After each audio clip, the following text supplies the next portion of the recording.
आज की वाणी है 11 जनवरी 1966।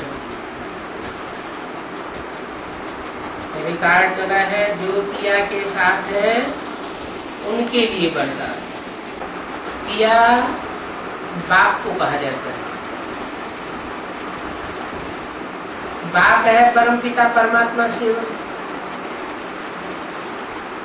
तो जो भी आत्माएं उनके साथ है उनके लिए ज्ञान की बरसात है।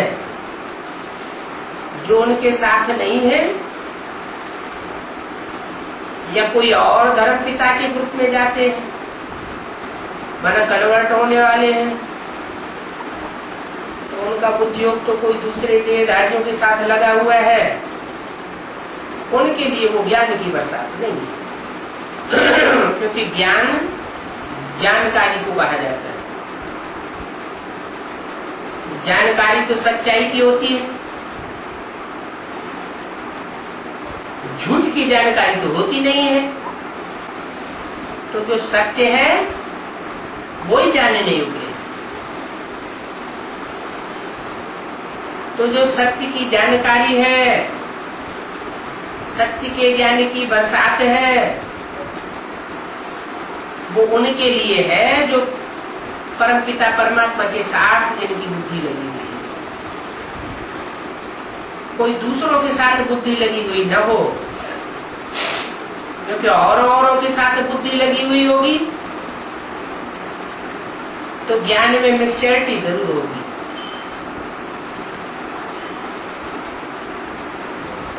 जैसे सागर के ऊपर में बादल होते हैं, तो बादल का बाप हुआ सागर।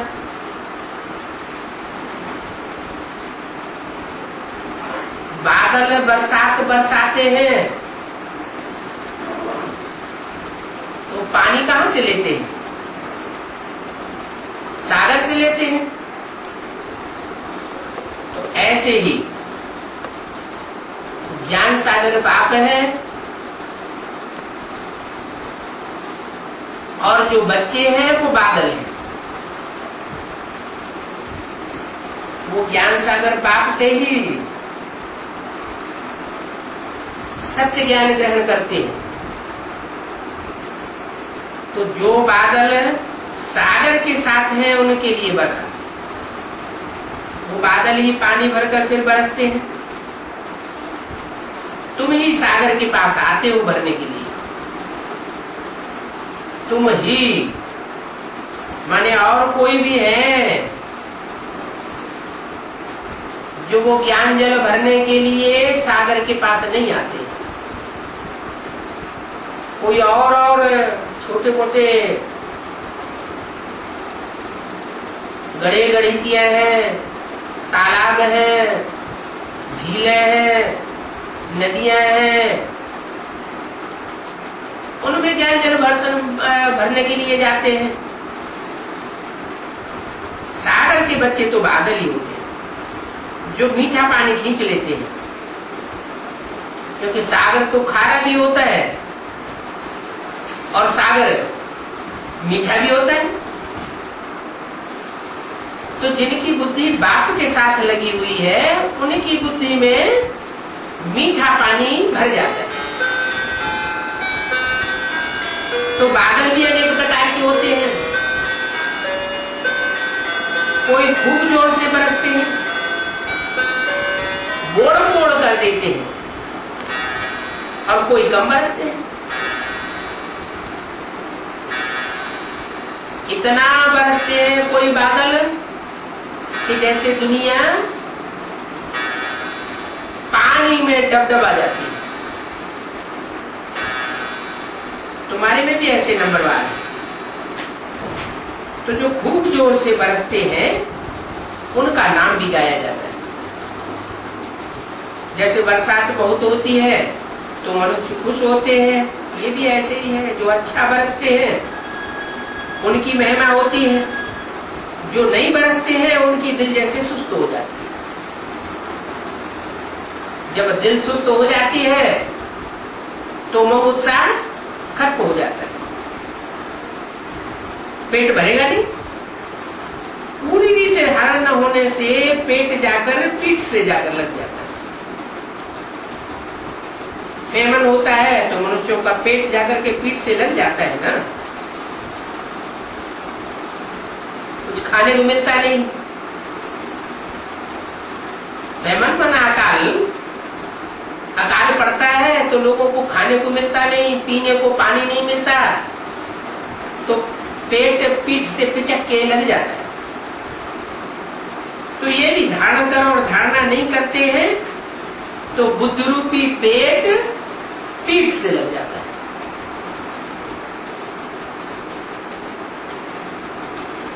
खूब बरसने वाले जाकर के राजा रानी बनेंगे। देखो बहुतों को सुख देते हैं, बहुतों को भरपूर कर देते हैं, और जो गरीब वो गरीब बनेंगे। गरीब वो बनेंगे जो ज्ञान जल भरते भी नहीं है और बरसते भी नहीं। तो गरीबों का पेट पीठ से लग जाता है। तो बच्चों को तो धारणा बहुत अच्छी रीति करनी चाहिए। ज्ञान सुनना और सुनाना एक अलग बात है, लेकिन उसको जीवन में धारण करना, प्रैक्टिकल में लाना, ये अलग बात हो जाती है। धारणा करने से प्राप्ति होगी। जो धारण करेगा वो दूसरों को धारण भी कराएगा। तो आत्मा परमात्मा का ज्ञान कितना सहज है। तुम अब समझते हो हमारे में भी आत्मा परमात्मा दोनों का ही ज्ञान नहीं था, तो पेट पीठ से लग गया था। मुख्य है आत्मा परमात्मा की बात। मनुष्य आत्मा को नहीं जानते हैं, तो जो आत्मा को ही नहीं जानते वो परमात्मा को कैसे जानेंगे। पहले स्वयं को तो जाने, फिर स्वयं के बाप को जाने। इतने बड़े बड़े विद्वान आचार्य पंडित हैं, कोई भी आत्मा को नहीं जानते। किसी के मुख से कब सुना कि आत्मा ज्योति बिंदु है, सितारे मिसल है, और आत्मा की यादगार में हम बिंदी लगाते हैं, टीका लगाते हैं, जो आत्मा के भ्रुकुटी के मध्य में टिकने की निशानी है। कभी किसी ने नहीं सुना है। अब तुमको मालूम हुआ है कि आत्मा अविनाशी है, उसमें 84 जन्मों से लेकर के एक जन्म तक अविनाशी पार्ट जुदा हुआ है। कोई आत्मा में 84 जन्मों का भी पार्ट होता है, कोई आत्मा में कम से कम एक जन्म का पार्ट होता है। तो जो चलता ही आता है, आत्मा अविनाशी है, पार्ट भी अविनाशी है। जिस आत्मा रूपी रिकॉर्ड में एक जन्म का पार्ट भरा होगा, वो रंगमंच पर आकर एक जन्म का पार्ट बजाएगी, और जिसमें 84 जन्म का पार्ट भरा होगा या कम जन्मों का पार्ट भरा होगा, तो वो उतने जन्म का पार्ट बजाएगी। तो बड़े बड़े विद्वान पंडित हैं, विलायत में भी जाते रहते हैं, बड़े बड़े गुरु हैं, परंतु ये नहीं समझते कि हमको आत्मा का ज्ञान ही नहीं। अलग अलग बातें बोलते रहते हैं। कोई कहते हैं आत्मा अंगुष्ठा मिसल है, कोई कहते हैं आत्मा हवा है, कोई कहते हैं प्राणवायु है। प्राणवायु, उदान वायु, अपान वायु, अलग अलग तरीके से बोलते रहते हैं। तुम समझते हो आत्मा का ही ज्ञान नहीं है, तो परमात्मा का ज्ञान उनको कैसे हो सकता है। बाप ही आकर आत्मा परमात्मा का ज्ञान देते हैं। आत्मा कैसे ऑलराउंड पार्ट बजाती है ये किसी को पता नहीं। वो तो आत्मा सो परमात्मा कह देते हैं। अरे आत्मा 84 के चक्कर में आती है, परमात्मा भी क्या 84 के चक्कर में आता है। अगर आत्मा सु परमात्मा तो 84 के चक्कर में आना चाहिए। फिर कह देते हैं परमात्मा जन्म मरण के चक्र से नहीं आया है, वो अभोक्ता है, अकर्ता है। तो कोई बात फिटी ही नहीं बैठती।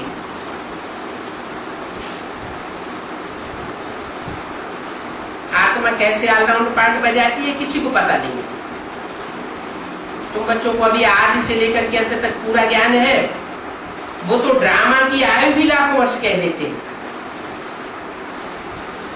अभी तुमको सारा ज्ञान मिला है, तुम जानते हो इस बाप के रचे हुए ज्ञान यज्ञ में सारी पुरानी दुनिया स्वाहा होनी। कौन सी पुरानी दुनिया? जो झूठा ज्ञान सुनाती है, झूठी धारणाएं कराती है, सारी दुनिया में झूठी झूठ में रही, झूठ सच की रखती नहीं रह जाती।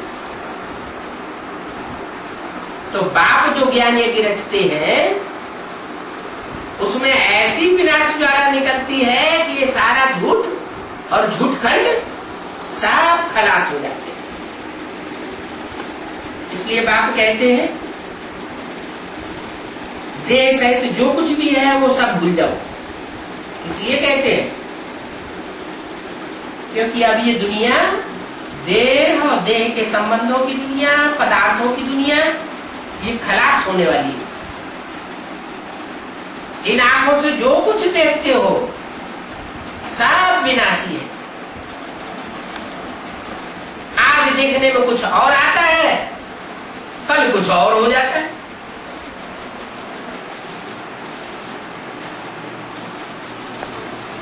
अपन को आत्मा समझो, बाप को और शांति धाम शिव धाम को याद करो।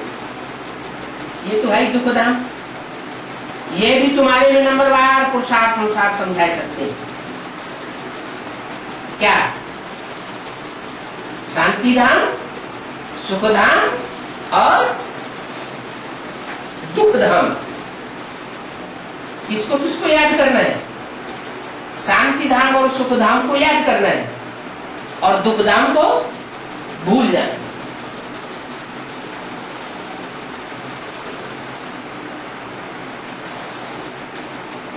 क्यों? क्योंकि जैसे को याद करेंगे जन्म जन्मांतर वैसे ही प्राप्ति करते रहेंगे। सुखधाम को याद करेंगे, कोई की याद का परसेंटेज सुखधाम की स्टेज का ज्यादा है तो जन्म जन्मांतर सुख में रहेगा, और कोई की याद की परसेंटेज शांति धाम की ज्यादा है तो जन्म जन्मांतर शांत स्टेज में रहेगा। और कोई की याद का स्टॉक दुखों का है, ये दुख मिला, वो दुख मिला, ये परेशानी, वो परेशानी, बीमारी, ये है वो है, रोते ही रहते हैं। तो जन्म जन्मांतर उनको क्या मिलेगा? अंत मते सुगते हो जाएगी।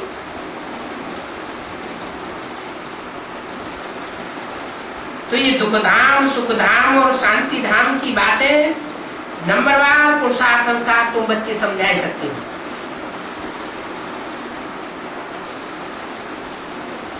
अब तुम ज्ञान से तो भरपूर हो। क्या 66 की वाणी है, मम्मा ने शरीर छोड़ दिया था, 65 में ही शरीर छोड़ दिया था। और 66 की वाणी में क्या बोला? अब तुम ज्ञान से भरपूर हो। माने जितना ज्ञान था वो 66-67 तक की मुरलियों में बाबा ने बच्चों को दे दिया, बाकी मेहनत सारी है याद में। जन्म जन्मांतर का देह अभिमान मिटकर देही अभिमानी बने, इसमें बड़ी मेहनत है। कहना तो बड़ा सहज है, परंतु अपन को आत्मा समझ और बाप को भी बिंदु रूप में याद करना है। क्या कहा? बाप का जो देह अभिमानी रूप है वो याद नहीं करना है। कौन सा रूप याद करना है? देह अभिमानी रूप कौन सा? जब प्रजापिता ब्रह्मा में शिव की प्रवेशता नहीं होती है तो वो देह अभिमानी होता है, और जब उनमें शिव की प्रवेशता होती है तो क्या हो जाता है? निराकारी हो जाता है। तो कौन से रूप को याद करना है? जो बाप का निराकारी रूप बिंदु रूप है, देखने से ही दिखाई पड़ता है कि हाँ ये बिंदु है। जैसे और धर्म के टाइम में सब बिंदु है। महात्मा बुद्ध का चित्र देखो, चेहरा देखो, क्राइस्ट का चेहरा देखो, गुरु नानक का चेहरा देखो, देखने से क्या लगता है? जैसे कि आत्मा में कोई देहभान है ही नहीं, आत्मा इस जैसे दुनिया में है ही नहीं, परम धामवासी है। तो बाप को बिंदी रूप में याद करना है और अपने को भी बिंदी आत्मा समझ करके याद करना है। इसमें मेहनत है। बाप कहते हैं मैं जो हूं और जैसा हूं वैसे ही कोई मुश्किल से याद कर सकते हैं। जैसे बाप होते हैं वैसे ही बच्चे होते हैं। तो अपने को जाना तो बाप को भी जान जाते हैं। आज मध्यंत का ज्ञान तुम बच्चे जानते हो और पढ़ाने वाला तो एक ही बाप है। तुम पढ़ने वाले बहुत हो। यह राजयोग है। इस राजयोग में राजाई की पढ़ाई पढ़ने वाले बच्चे कैसे बाप के सहयोगी बनते हैं और बाप उन बच्चों के द्वारा कैसे राजधानी स्थापन करते हैं, वो तुम बच्चे जानते हो। बाकी ये साथ साथ ही सब है। भक्ति मार्ग की सामग्री समझाने के लिए हमको कहना पड़ता है। क्या समझाने के लिए? शास्त्रों की जो बातें हैं, उन बातों में जो सार है, उस सार को समझाने के लिए हमें ये शास्त्र रेफर करने पड़ते हैं। शास्त्रों की बात कहनी पड़ती है। बाकी इनमें धारणा की कोई बात है नहीं। शास्त्रों में भी है ब्रह्मा की रात अर्थात घोर अंधेरा। कहां की यादगार?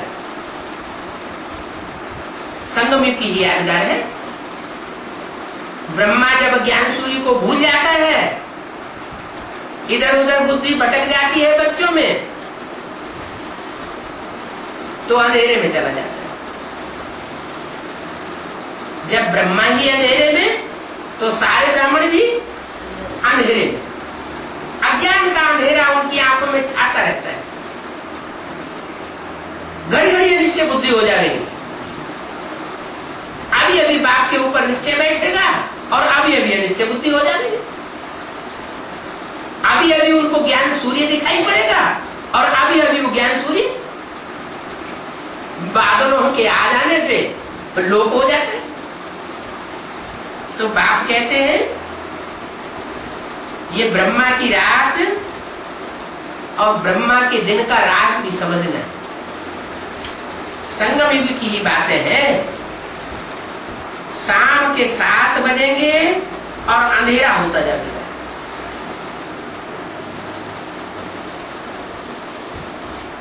सनसेट पॉइंट यादगार बनी हुई है। कहां? माउंट आबू में यादगार बनी हुई है। ज्ञान सूर्य छिपता है और अज्ञान का अंधेरा ब्राह्मणों की दुनिया में शुरू हो जाता है। 12 बजे तक कहेंगे घोर अंधेरा, सब अंधेरे में डूब जाते, सारी दुनिया अंधेरे में डूब जाती है। 12 बजे के बाद फिर नए दिन की शुरुआत होती है। तो कोई देशों के लिए तो 12 बजे के बाद ज्ञान सूर्य उदय होता होगा ना। ये फिर है बेहद की बात। माना विदेशी आत्माएं ज्ञान सूर्य को पहले पहचान लेती है, तो उनके लिए सब सोचना पहले हो जाता है। भक्ति मार्ग का घोर अंधेरा, फिर बाप आकर घोर सोचना करते हैं। ब्रह्मा का दिन और ब्रह्मा की रात कहते हैं, परंतु समझते थोड़े ही है। कि ब्रह्मा कब अंधेरे में आता है और ब्रह्मा कब उजाले में आता है? तो सारी मनुष्य शक्ति किसकी औलाद? किसकी औलाद है? सारी मनुष्य शक्ति किसकी औलाद है? ब्रह्मा की औलाद है ना। तो ब्रह्मा ही जब अंधेरे में आ जाए तो सारी शक्ति अज्ञान अंधकार में डूब जाती। मैंने पहले ज्ञान के सोजरे में ब्रह्मा को आना पड़ेगा। एक जब अंधेरे से उजाले में आता है तो सारे ही उजाले में आ जाते हैं। एक जब अंधेरे में डूबता है तो सारी दुनिया डूबने लग पड़ती है। एक के पावन बनने से सब पावन हो जाते हैं और एक के पतित बनने से सब पतित बन जाते हैं। कहां की बात? अभी संगम युग की भी बात है। अभी संगम युग में सारी मनुष्य शक्ति पतित है या पावन है? क्या है? पतित दुनिया में सब पतित होते, पावन दुनिया में सब पावन होते। तो अभी सारी मनुष्य शक्ति पतित है, अंधेरे में है। ब्राह्मणों की दुनिया में भी अंधेरा है, पूछते रहते हैं कब क्या होगा, विनाश कब होगा, नई दुनिया का संगठन कब बनेगा।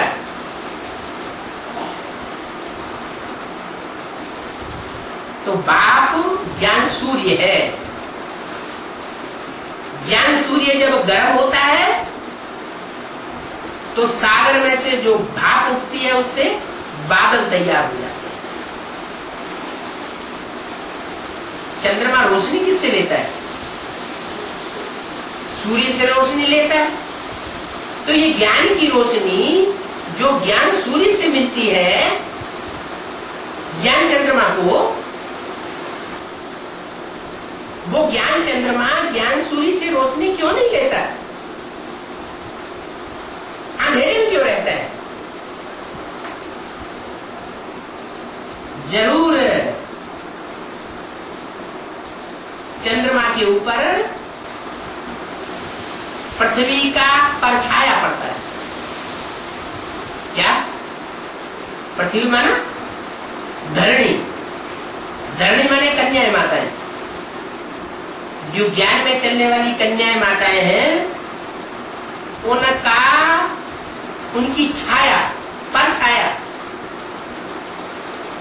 ब्रह्मा रूपी ज्ञान चंद्रमा के ऊपर पड़ जाती है।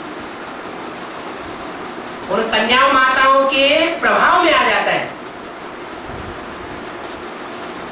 और ज्ञान सूर्य से विलग हो जाता है, अंधेरे में आ जाता है।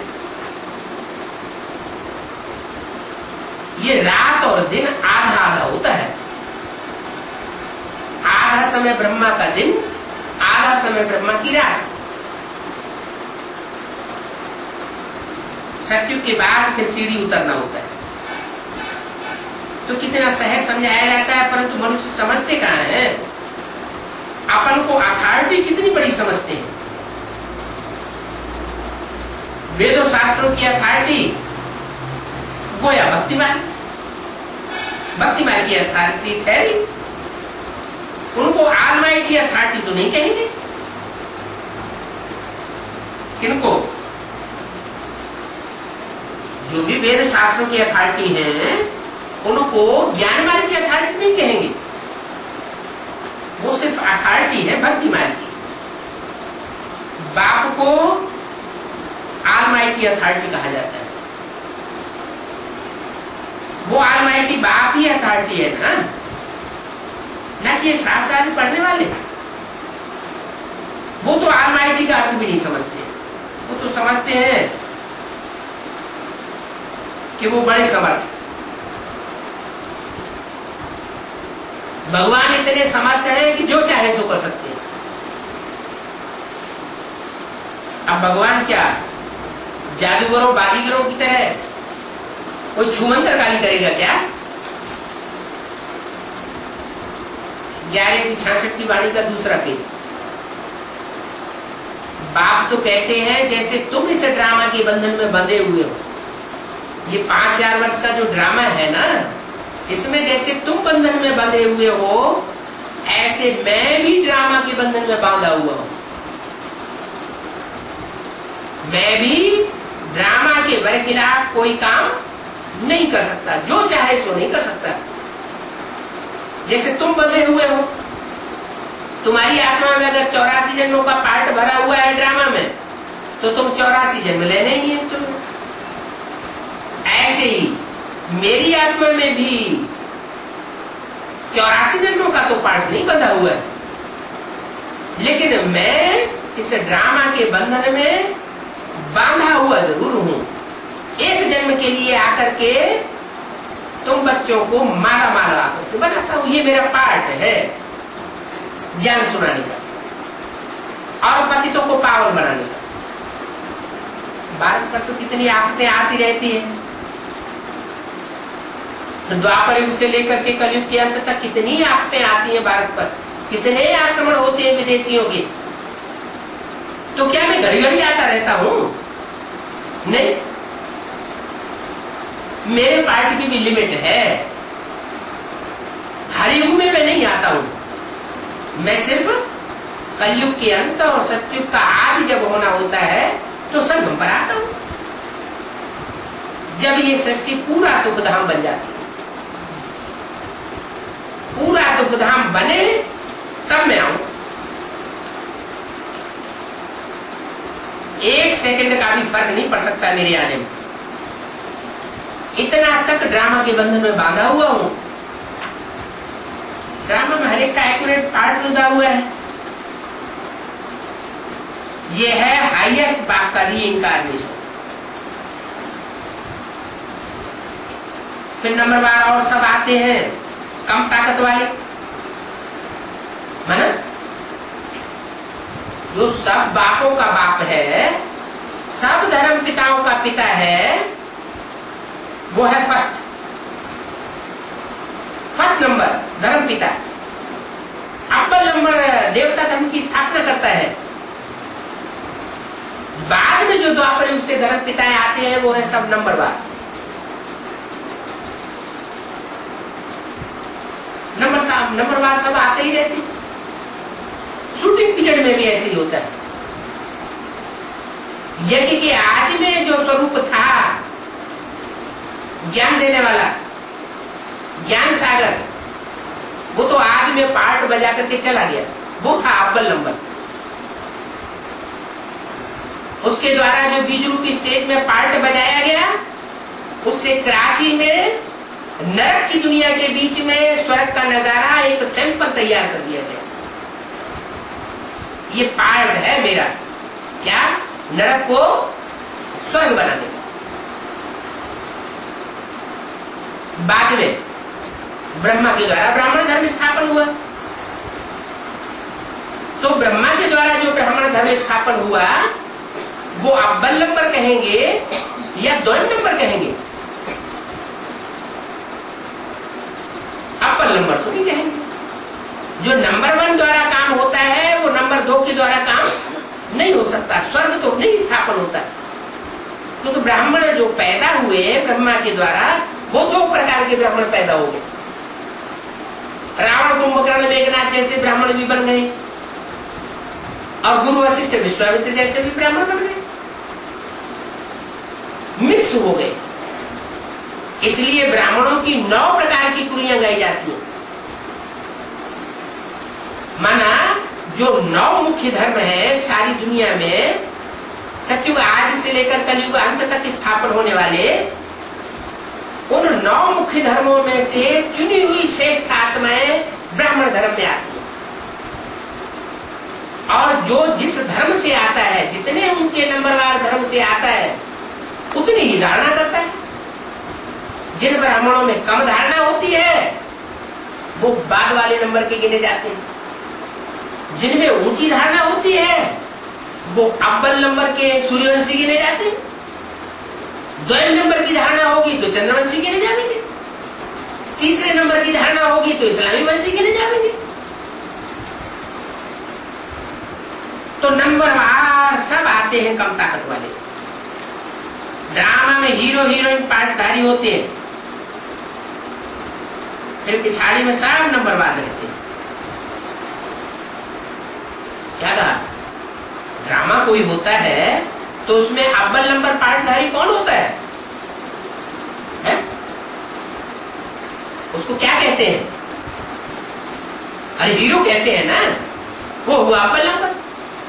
फिर 2 नंबर का पार्टधारी कौन हुआ? है? कौन हुआ? हीरो के बाद हीरोइन। तो यहाँ हीरो कौन है और हीरोइन कौन है ब्राह्मण की संगमी दुनिया में? ब्राह्मणों की जो वर्तमान समय संगमी की दुनिया चल रही है उसमें हीरो पार्टधारी कौन है और हीरोइन के रूप में पार्टधारी कौन है?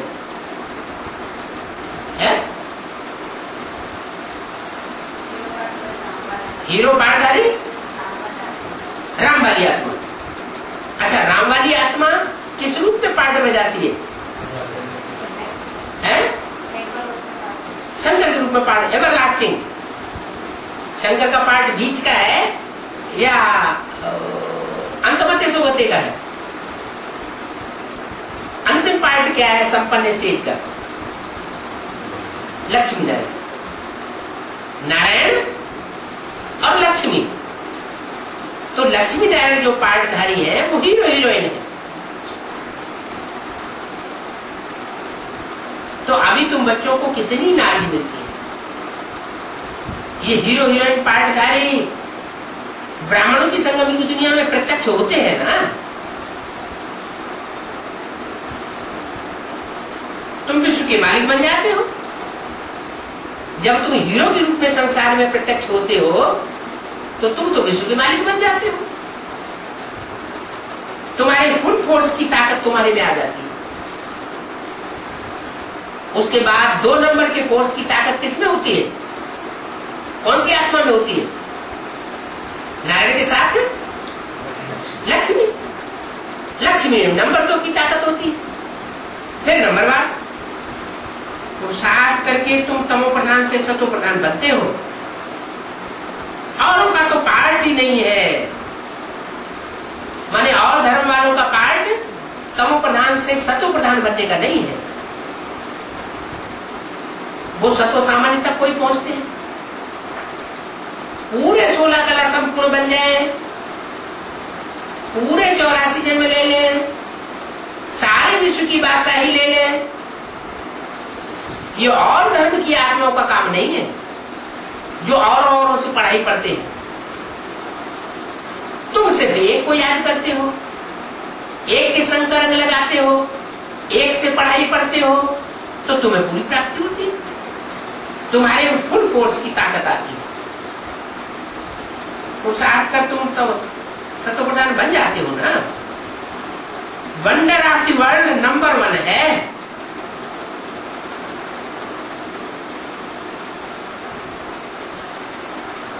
जिसका नॉलेज अभी तुमको मिलता है,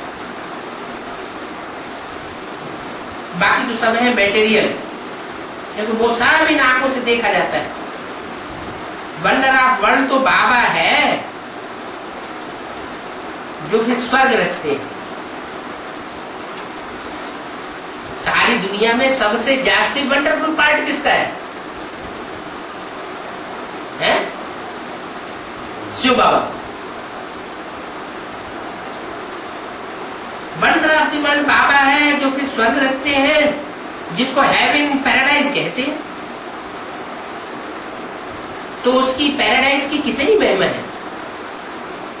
हिंदुओं में उसे बैकुंठ कहते हैं, मुसलमानों में उसको जन्नत कहते हैं शास्त्रों में, कुरान वगैरह में, और क्रिश्चियंस में उसे पैराडाइज कहते हैं, इसको स्वर्ग।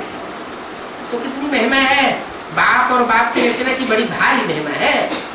ऊंचते ऊंच भगवान ऊंचते ऊंच स्वर्ग की स्थापना करते हैं। क्या कहा है? स्वर्ग के भी रैंक हो गए, स्वर्ग की दुनिया के भी रैंक हो गए। कितने रैंक हो गए हैं? नहीं मालूम? अरे स्वर्ग में कितने जन्म होते हैं?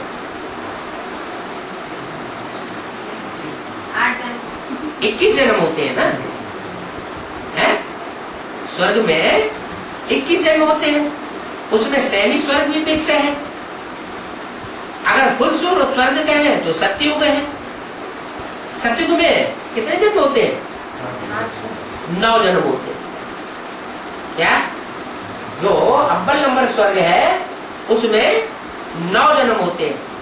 एक तो डायरेक्ट नर से नारायण बनने वाले विश्व के मालिक, उनका भी स्वर्गीय संगठन बनता है।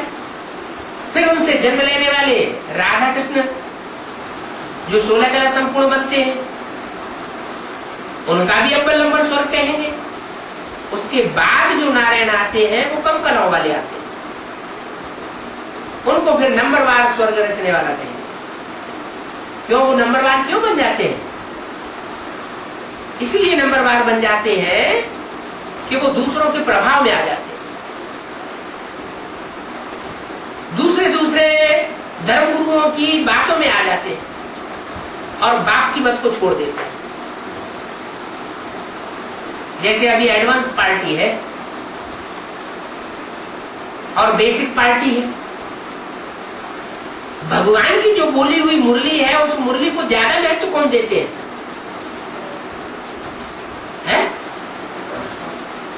एडवांस पार्टी ज्यादा महत्व देती है। तो भगवान की बोली हुई वाणी को जो ज्यादा महत्व देगा वो ऊंचा पद पाएगा ना, कि नंबरवार पाएगा, ऊंचा पद पाएगा।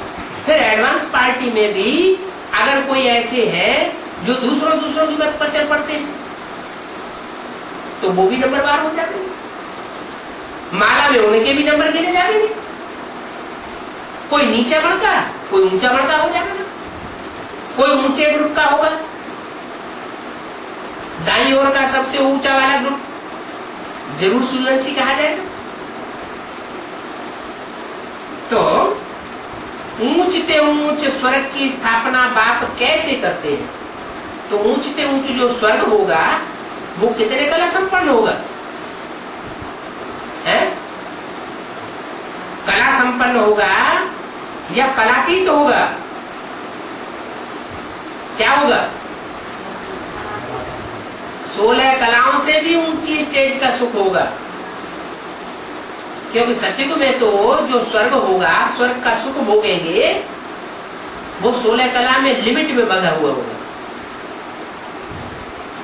और तुम ब्राह्मण जो सूर्यवंशी बच्चे बनते हो, नई दुनिया का संगठन स्थापन करने वाले अपने पुरुषार्थ से, वो तो 16 कला संपूर्ण से भी ऊंची स्टेज का सुख भोग जाते हैं, जिसे कहते हैं स्वर्णिम संगम युग। क्योंकि उस समय बाप भी मौजूद होता है। सतयुग में तो बाप मौजूद नहीं होगा, तो उनका सुख बढ़ गया ना। तो ऊंचते ऊंच स्वर्ग की स्थापना बाप कैसे करते हैं ये कोई कुछ नहीं जानते। कोई माना कौन नहीं जानते? जो दूसरे धर्मों से प्रभावित हो जाते हैं वो इन बातों की गहराई को नहीं जानते। तो मीठे मीठे बच्चे भी पुरुषार्थ अनुसार जानते हो क्या? तुम जानते तो हो है, ऊंचते ऊंच स्वर्ग में जावेंगे तो, लेकिन तुम्हारे भी मर्तबे नंबरवार हो जाते। सब एक जैसा मर्तबा प्राप्त नहीं करेंगे, और जिस अनुसार जानते हो उसी अनुसार फिर पद पाते हो। जिसमें जितना गहरा ज्ञान होगा, जितना ऊंचा ज्ञान होगा, जिसने जितना ज्ञान जाग से उठाया होगा वो उतना ऊंचा पद पाएगा। दुनिया में भी ऐसे ही होता है। जो ज्यादा डिग्रियां पास करता है वो ऊंची कुर्सी पर बैठता है, और जिसने कम पढ़ाई पढ़ी होगी, प्राइमरी स्कूल या मिडिल स्कूल पास किया होगा, हाई स्कूल पास किया होगा, वो चपरासी अपरासी बन जाएगा। ऊंची कुर्सी तो नहीं प्राप्त करता। तो ऐसे यहाँ भी ईश्वरीय गॉडली नॉलेज जो है, इसमें भी जो जितना ज्ञान की गहराई को धारण करता है वो उतना ही उच्च पद पाने वाला बन जाता है। तो जिसने जो पुरुषार्थ किया है ड्रामानुसार वही करते रहते हैं। पुरुषार्थ बिना तो कुछ भी मिल नहीं सकता है। कर्म बिना कोई एक सेकंड भी रह नहीं सकता। क्या वो हठयोगी क्या करते हैं? भट्ठी लगाओ। कितने दिन की भट्ठी? 2 दिन की भट्ठी, 3 दिन की भट्ठी, 1 साल की भट्ठी, 3 महीने की भट्ठी। अरे हाथ पांव बांध करके बैठने से, कर्मधारा को छोड़ करके बैठने से क्या प्राप्ति हो जाएगी? अरे कर्मेंद्रियां हैं तो कर्मेंद्रियों से कर्म भी करते रहो और मन बुद्धि से बाप को याद करते रहो। एक होता है जबरदस्ती याद करना और एक होता है सहज सहज स्वाभाविक रूप से याद करना। सच्ची याद कौन सी है?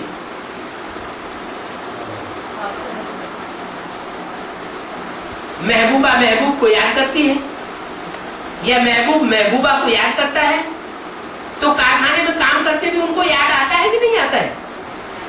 याद आता है। तो वो हुई कर्मधारा। कर्मधारा भी चलती रहे और याद भी चलती रहे, वो हो गया सहज, स्वाभाविक पुरुषार्थ हो गया। तो बाप तुमको सहज राजयोग सिखलाते हैं। वो हठयोगी धर्मगुरु क्या करते हैं? जबरदस्ती भट्ठियां बैठाते हैं। अरे भट्ठी में जब ज्ञान नहीं होगा असली, तो बिना ज्ञान के भट्ठी क्या काम करेगी? किसी को भोजन दे दो ढेर सारा और पानी बिल्कुल न दो तो क्या होगा? है क्या होगा? अग्नि फूक जाएगी, पेट में अग्नि फूक जाएगी। ये है बुद्ध रूपी पेट और ये हमारी है योग की खुराक। सिर्फ कोई योग की खुराक ही बैठ करके खाता रहे और ज्ञान जल बिल्कुल न पिए तो वो खुराक पचेगी नहीं और ही गर्मी पैदा कर देगी और ही बीमारियां पैदा कर देगी। इतना बुद्धिमन बुद्धि में बीमारियां पैदा होंगी, कोई को दिमाग में ट्यूमर हो जाएगा, अकाली मौत हो जाएगी, कोई का हार्ट फेल हो जाएगा, जैसे कि होते रहते हैं हार्ट फेल। तो बाप कहते हैं ऐसा पुरुषार्थ न करो जोर जबरदस्ती का। जैसे मैं सहज राजयोग सिखलाता हूं, वो सहज राजयोग सीखना चाहिए ना।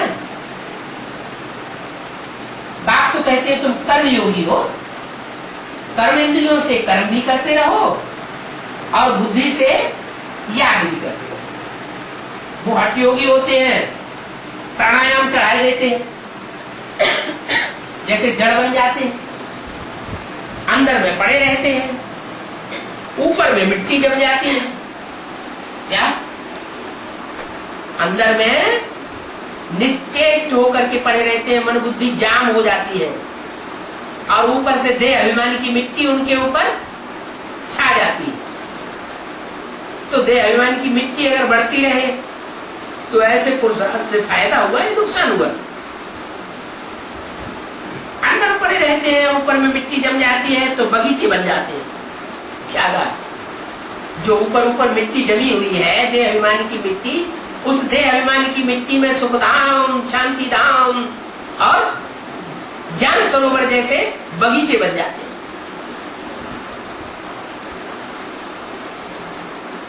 मिट्टी जम जाती है तो ऊपर ऊपर बगीचे बन जाते हैं। मिट्टी के ऊपर पानी पड़ने से वो पौधे जम जाते, परंतु उसमें कुछ भी फायदा नहीं है। क्या वो ईंटों के सुखधाम, ईंटों के शांति धाम, ईंटों का ज्ञान सरोवर बनाए लो, उससे कोई फायदा होने वाला नहीं है। कितना दिन ऐसे बैठे रहेंगे? आखिर तो भंडाफोड़ होगा ही नहीं। कर्म तो करना है। कर्म सन्यासी कोई बन ही नहीं सकता है। कर्म धारा को हमेशा के लिए कोई छोड़ दे ऐसे हो ही नहीं सकता। अरे नाक है तो नाक से सांस लेगा या नहीं लेगा? लेना ही पड़ेगा। आंख है तो आंख से देखेगा या नहीं देखेगा? देखना ही पड़ेगा। कान है तो कान से सुनेगा कि नहीं सुनेगा? कि सारी जिंदगी सुना अनसुना करता रहेगा? तो जो भी इंद्रिय है उन इंद्रियों से हठ योग नहीं करना चाहिए।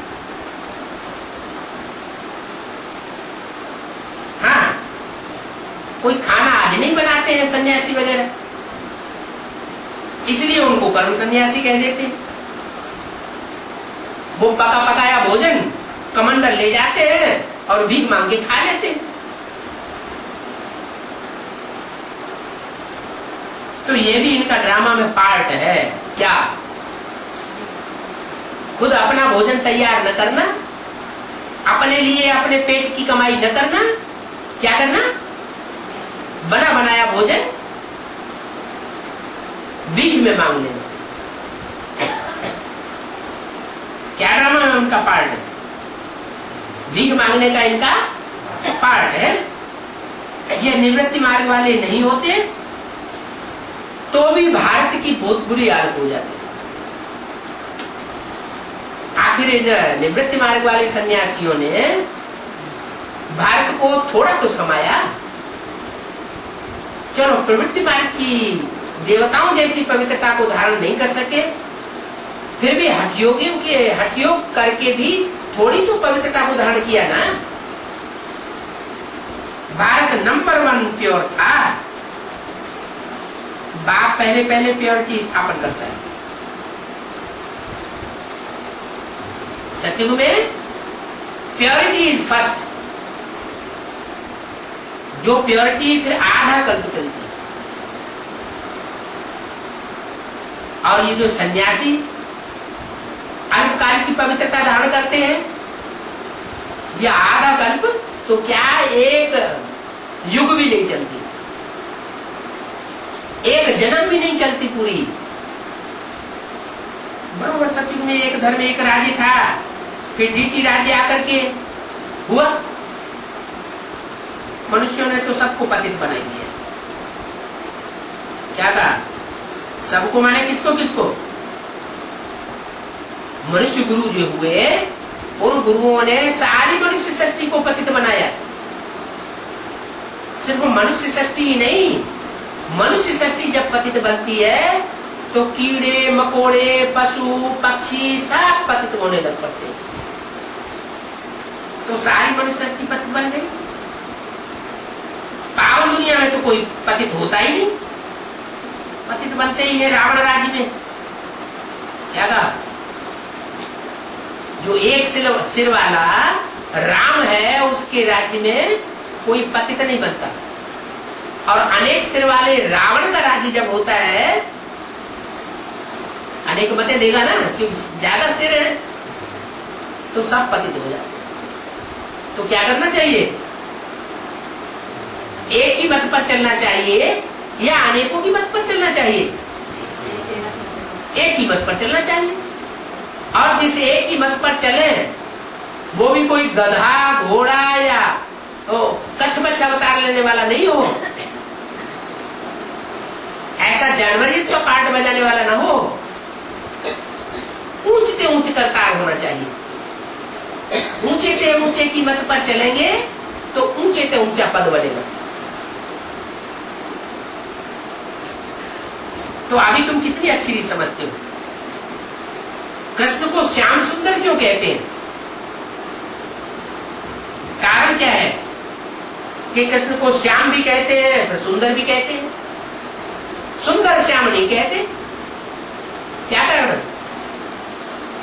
कि कृष्ण की आत्मा जरूर पहले श्याम पार्ट बजाने वाली होती है, काला पार्ट बजाने वाली होती है, सारी दुनिया ग्लानि करती है। कलंकीधर अवतार का संसार में प्रसिद्धि हो जाती है, कलंक धारण कर लेता है। फिर जो कलंक धारण करता है डबल कलंकीधर बनता है, वो डबल सिरताज बन जाता है।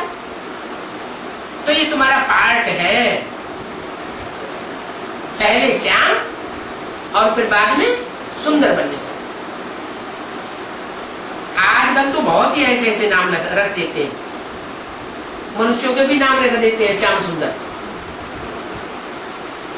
जैसे ब्रह्मा बाबा का नाम क्या रख दिया कि ब्रह्मा बाबा ने कौन सा पार्ट बजाया? ब्रह्मा बाबा श्याम सुंदर थे। अरे वो पतित थन था या पावन थन था? पतित थन था तो श्याम पार्ट कहेंगे, पावन पार्ट थोड़े कहेंगे।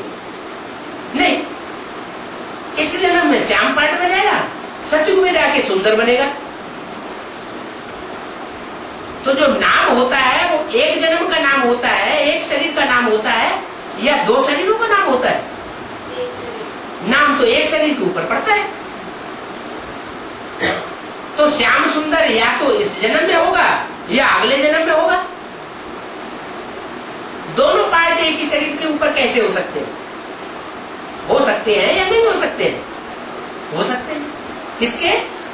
जो डायरेक्ट नर से नारायण बनते हैं, जिनका पार्ट डायरेक्ट नर से नारायण बनने का है, वो आत्माएं इसी जन्म में शरीर से पतित होती है और इसी जन्म में इसी शरीर से पावन बन जाती है।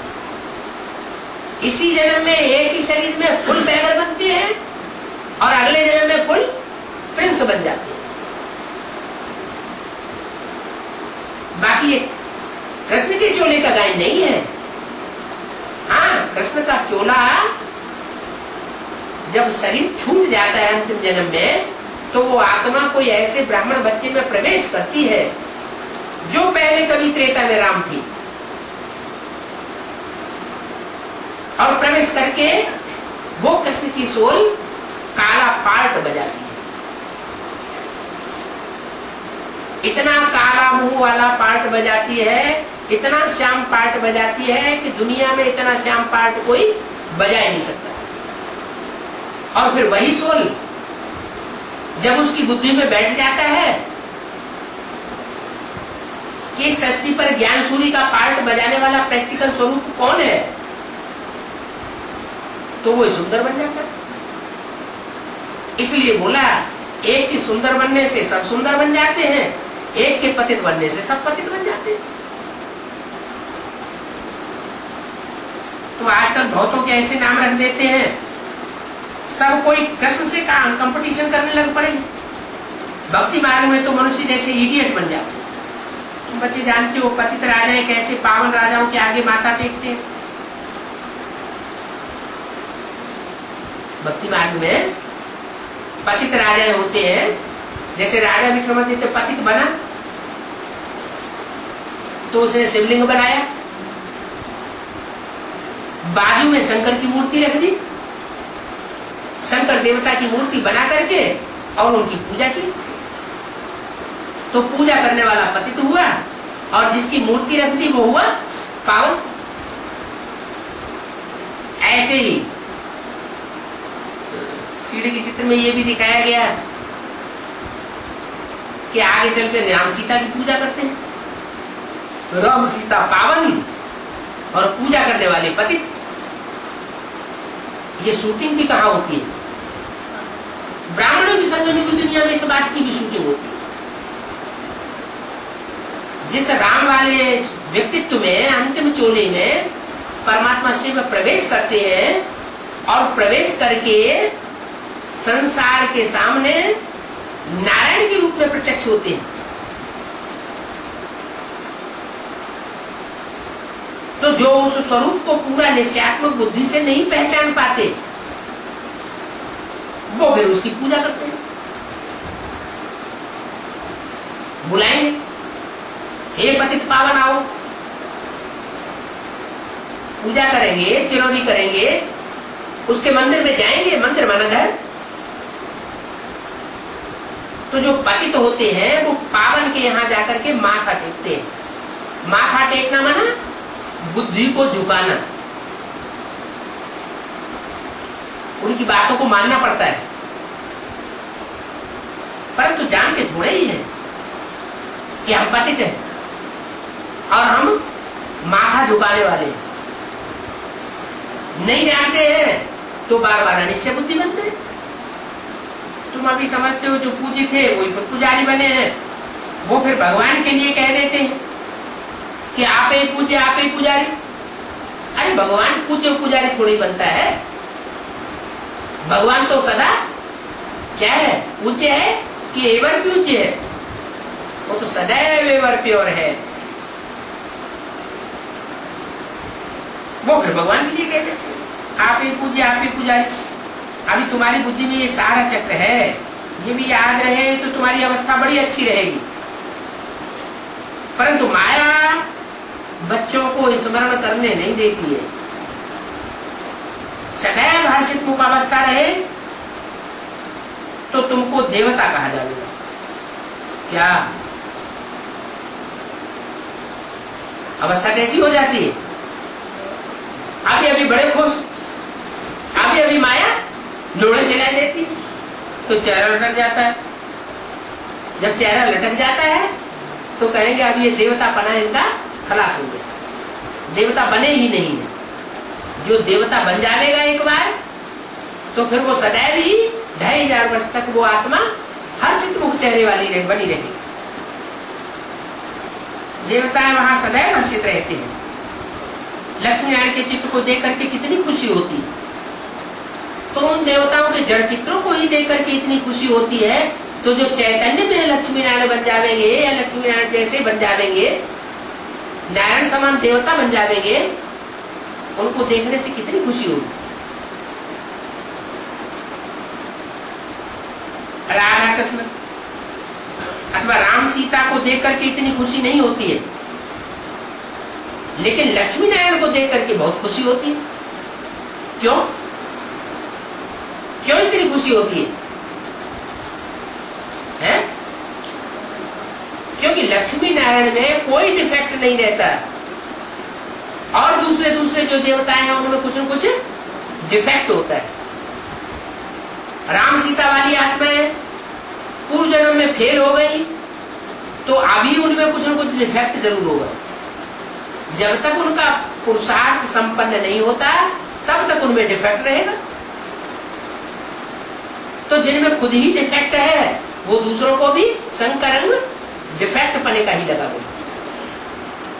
जब वो संपन्न हो जाते हैं तो जो भी उनके संग के रंग में आता है वो सब पावन हो जाते हैं। इसलिए पारसनाथ का भी गायन भक्ति मार्ग में दिखाते हैं। पारस पत्थर होता है, वो पारस पत्थर जहां कहीं लोहे को छू दिया जाए तो लोहा सोना बन जाता है। अब ऐसा कोई पावन पत्थर होता नहीं। ये तो गायन है, कोई मनुष्य आत्माओं का गायन है जो ऐसा श्रेष्ठ पुरुषार्थ करती है तो श्रेष्ठ पुरुषार्थ की संपन्नता में जो आत्माएं उनके संग के रंग में आती है वो ही परिवर्तन हो जाती है। ज्ञान सुनाने की भी उस समय दरकार नहीं रहती, सिर्फ संग का रंग ही उनको परिवर्तन कर देता है। तो बताया कि लक्ष्मी नारायण के चित्र को देख करके जितनी खुशी होती है उतनी खुशी राधा कृष्ण राम सीता के चित्रों को देख करके नहीं होती। क्योंकि कृष्ण के लिए शास्त्रों में हंगामे की बातें लिख दी। क्या कृष्ण ने बहुत हंगामा किया, महाभारत गृह युद्ध मचाया दिया, खून की नदियां बही। बाबा तो सामने आते हैं। इस लक्ष्मी नारायण के चित्र को देख करके खुशी होती है। बच्चों को भी ऐसे समझना चाहिए। बाकी कितने समय अपने इस पुराने शरीर में होंगे फिर जाकर के प्रिंस बनेंगे। ये हम आप कहते हैं ना, ये भी सिर्फ तुम जानते हो। खुशी में कितना मत गदगद होना चाहिए। जितना खुशी चढ़ेगी उतना ऊंच पद पावेंगे। कहां विश्व का महाराजा महारानी और कहां साहूकार प्रजा और कहां प्रजा के भी नौकर चाकर। तो ऊंच पद नीच पद में अंतर हो गया ना। सब्जेक्ट एक ही है, सिर्फ मन मना भाव मध्यादि भाव और कुछ भी नहीं करना है। क्या करना है? जो बाप का संकल्प वो ही संकल्प धारण करना है। जो बाप चाहता है वैसे ही चलना है। इतनी याद समान बनी रहे। समान स्टेज जब हो जाएगी बाप समान, तो जो कर्म होंगे वो सब ईश्वर के लिए होंगे, भगवान के लिए कर्म भी होंगे। वाचा भी अपने लिए नहीं चलेगी, अपनी चिंता नहीं रहेगी। अपने लिए तो जो पाना था सो पा लिया, परवाह थी पार ब्रह्म परमेश्वर की, वो मिल गया। फिर कुछ चाहने की इच्छा नहीं रहती। तो जिन्होंने पा लिया वो फिर दूसरों के कल्याण में लग जाते हैं। तो दो ही बातें रह जाती हैं, अलख और वेग। अच्छा, ओम।